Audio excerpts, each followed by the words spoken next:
Il y a exactement 1 an et demi que je vous ai parlé du business des WiFi-Zone. Cette opportunité-là, je l'ai documentée à 100% sur cette même chaîne de manière publique en montrant les résultats mois après mois. Le premier mois a été un mois sympa avec 80 000 francs générés. Plus tard, 1 an et quelques, nous avons atteint plusieurs millions de francs CFA générés chaque mois. Je ne suis pas seul parce qu'il y a plusieurs personnes qui le font et qui arrivent à générer des chiffres qui sont intéressants. Moi-même, j'ai rencontré des personnes qui font de très gros chiffres, ce qui m'a permis d'être encore plus confronté sur le fait que mes chiffres allaient complètement exploser grâce à des bonnes stratégies. Dans cette vidéo, je vais te partager un résumé condensé de cette opportunité afin que tu puisses te rendre compte de ce que c'est et potentiellement toi aussi passer à l'action si ça t'intéresse. Mais avant ça, jingle.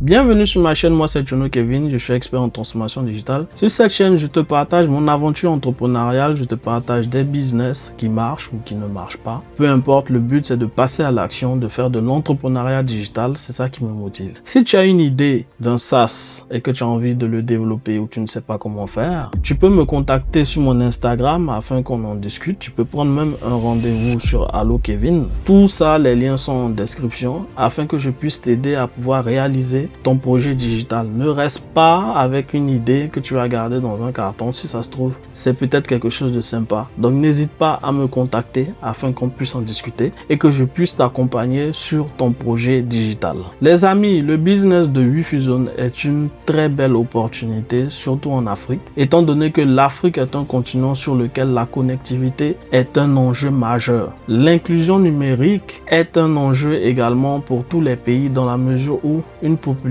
qui est activement connectée peut avoir accès à de nombreux services, dont l'éducation, le business, d'un point de vue social et même d'un point de vue santé. Pour te donner un exemple, dans des endroits assez reculés, une personne qui est en train d'accoucher ou qui a un malade peut faire appel à un service de télémédecine. Il y a des endroits où il n'y a pas assez de médecins. Ils peuvent se baser sur la connectivité Internet pour pouvoir faire de la télémédecine et ainsi être soignés. Mais également d'un point de vue business, ça peut permettre de connecter deux personnes, une personne qui est le client et potentiellement l'acheteur pour pouvoir faire des transactions. Il y a bel et bien des endroits qui ne sont clairement ni couverts d'un point de vue connectivité Internet, même d'un point de vue réseau. Et tout ça, ça crée des opportunités pour tous les entrepreneurs qui vont se lancer. C'est pour ça que le WiFi-Zone a un intérêt crucial pour l'Afrique. Non seulement pour les opérateurs, mais aussi pour les particuliers qui sont des opérateurs économiques. La première chose que tu dois savoir, c'est le principe de légalité. Est-ce que ce business-là est concrètement légal? Et ça, j'ouvre un gros disclaimer sur cette partie-là. Chaque pays a sa politique vis-à-vis de ce type de business. Dans chaque pays, il existe un organe qui est une autorité de régulation. Cette autorité de régulation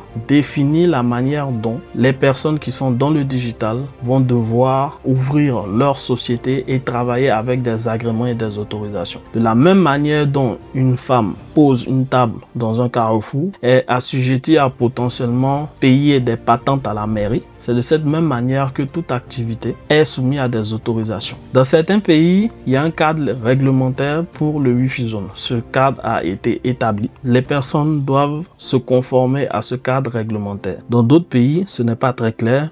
Et dans d'autres pays, ils ont complètement interdit. Avant de pouvoir te lancer, il est important que tu puisses te renseigner sur le cadre réglementaire dans ton pays. Si c'est interdit, laisse tomber. Si le cadre réglementaire est clair, conforme-toi aux lois de ton pays avant de pouvoir te lancer. Comme n'importe quel business, ça m'étonne que vous essayez de faire ça dans l'informel. Toute personne qui va s'aventurer à essayer de faire ça dans l'informel ou dans l'illégalité, vous allez tout droit devant des poursuites judiciaires et plusieurs problèmes d'un point de vue juridique. Je vous préviens, ne faites pas ça dans l'illégalité. Il est important que je vous le précise avant d'aller plus loin. Il y a même des personnes qui partent utiliser Starlink. Starlink n'a pas forcément la licence commerciale dans tous les pays. Pour savoir si ton pays est éligible, tu peux aller sur le site starlink.com/map, tu verras une carte. Sur cette carte, tu regardes si ton pays est éligible. Si ton pays n'est pas éligible, alors tu ne peux pas avoir une activité commerciale en utilisant Starlink. Il y a des gens qui payent Starlink, qui domicilient ça dans un pays éligible et qui viennent avec ça faire une activité commerciale. C'est totalement illégal.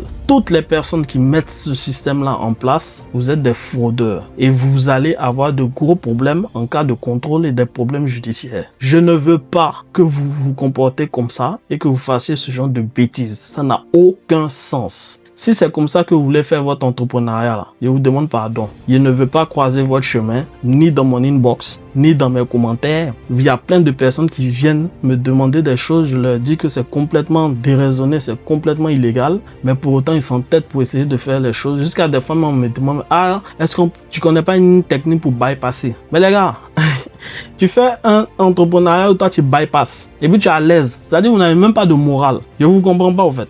Donc disclaimer cette vidéo là, s'il vous plaît. Gros disclaimer sur cette vidéo. Respectez les lois dans votre pays. Ok, let's go. La première des choses que tu dois comprendre, c'est qu'il faut que tu suives les étapes que je te donne. C'est pas la peine de venir me stresser en inbox pour venir me demander c'est quel matériel il faut, c'est quel budget il faut. Si vous n'êtes pas capable d'écouter une simple vidéo et de suivre les étapes, s'il vous plaît, ne venez pas m'emmerder. Ok, parce que ce business là, vous avez été nombreux à me demander des formations, etc. et autres. Il n'y a pas besoin de faire de formation pour pouvoir monter un Wi-Fi Zone. Vous avez juste à suivre les étapes que je vous donne et puis c'est tout. C'est un business qui est tellement simple. Il n'y a pas besoin de se former, etc. dessus. Suivez les étapes que je vous donne, ok? La première étape, c'est de faire votre dimensionnement. Le dimensionnement, c'est quoi? Il va vous permettre de pouvoir savoir l'endroit où est-ce que vous allez déposer votre Wi-Fi Zone. Parce qu'on ne dépose pas n'importe où. La topologie de cet endroit-là. Peut-être qu'il y a des arbres, peut-être qu'il y a des immeubles, peut-être qu'il y a des obstacles. Tout ça là, ça a un impact direct sur la portée de votre signal, d'accord? Donc, c'est toutes ces informations là qui permettent de pouvoir choisir le matériel. Si vous avez 30 personnes, ou plutôt 200 personnes que vous voulez connecter, c'est pas le même matériel que vous allez utiliser si c'est 30 personnes, vous comprenez? Parce que si vous choisissez un matériel qui peut avoir 30 personnes, et puis derrière vous avez 200 personnes, vous voyez que ça ne va pas. Donc, quand vous venez dans mon inbox pour dire que c'est quel matériel là, est-ce que moi je sais c'est combien de personnes qui seront sur votre truc? Je ne peux pas savoir, vous comprenez? Donc là, il faut que vous puissiez faire votre dimensionnement. C'est pour ça que j'ai écrit un guide de plus de 87 pages. Ce guide là est présent en commentaire. Tous ceux qui sont malins et qui veulent aller vite, vous allez simplement prendre le guide pour pouvoir faire votre dimensionnement. Il y a toutes les informations nécessaires afin que vous puissiez faire votre dimensionnement de manière correcte, afin que vous puissiez comprendre le business et aussi appliquer les stratégies que j'ai mis à l'intérieur du livre. Mais c'est pas que ça, parce qu'à l'intérieur de ce livre-là, il y a également le numéro de technicien de certains pays. Si vous partez dans notre groupe Telegram de plus de 3000 personnes aujourd'hui et que vous envoyez un message et qu'il y a des gens qui vous répondent en inbox, sachez que vous êtes potentiellement en danger. Pourquoi? Parce qu'il peut y avoir des arnaqueurs dans cette histoire. Ce n'est pas parce que vous êtes allé dans le groupe Telegram que ça veut dire que c'est safe. Non, pas du tout. Ce qu'il faut faire, c'est suivre les indications que j'ai données. Ok? Donc, c'est pour ça que je vous dis, prenez le guide afin d'être sûr que vous ayez affaire aux bonnes personnes. D'accord? Donc, une fois que vous avez fait votre dimensionnement, votre projet, vous pouvez aller soumettre ça à l'autorité de régulation de votre pays. S'ils ont accepté, c'est bon. C'est ce même dimensionnement que vous allez donner également à votre technicien. Vous pouvez pas venir bras ballants comme ça et puis dire à un technicien, bon voilà, faut me monter un Wi-Fi Zone. C'est exactement comme si vous pointez chez le médecin et puis vous dites je veux une ordonnance. Ça n'a aucun sens. Donc suivez les étapes que je vous donne. Faites d'abord votre dimensionnement. Pour pouvoir faire votre dimensionnement, vous prenez le guide, vous maîtrisez l'aspect du business, vous faites votre dimensionnement. Une fois que vous avez fait votre dimensionnement, vous écrivez à un des techniciens qui y a dans le guide. Celui-ci va vous dire quel matériel acheter puisqu'il sait votre dimensionnement. C'est à partir du dimensionnement qu'on achète le matériel. On n'achète pas le matériel avec vos narines en l'air. Vous respirez l'air, vous venez, vous dites c'est quel matériel. C'est pas comme ça que ça se passe. Ok? Donc, vous faites votre dimensionnement. Le technicien va vous donner les équipements à acheter. Une fois que ces équipements du coup sont achetés, vous avez juste à faire votre installation et votre sécurisation. Une fois que vous avez monté votre business de Wi-Fi Zone d'un point de vue technique, le setup, il faut savoir que pour pouvoir scaler le business d'un point de vue chiffre, il faut que vous ayez des services complémentaires. Ce sont ces services complémentaires qui vont vous permettre de grossir le panier moyen de vos utilisateurs. La plupart du temps, les gens pensent que le business de Wi-Fi Zone, c'est brancher une antenne, etc. et puis essayer d'avoir le maximum de couverture possible. C'est faux. Il existe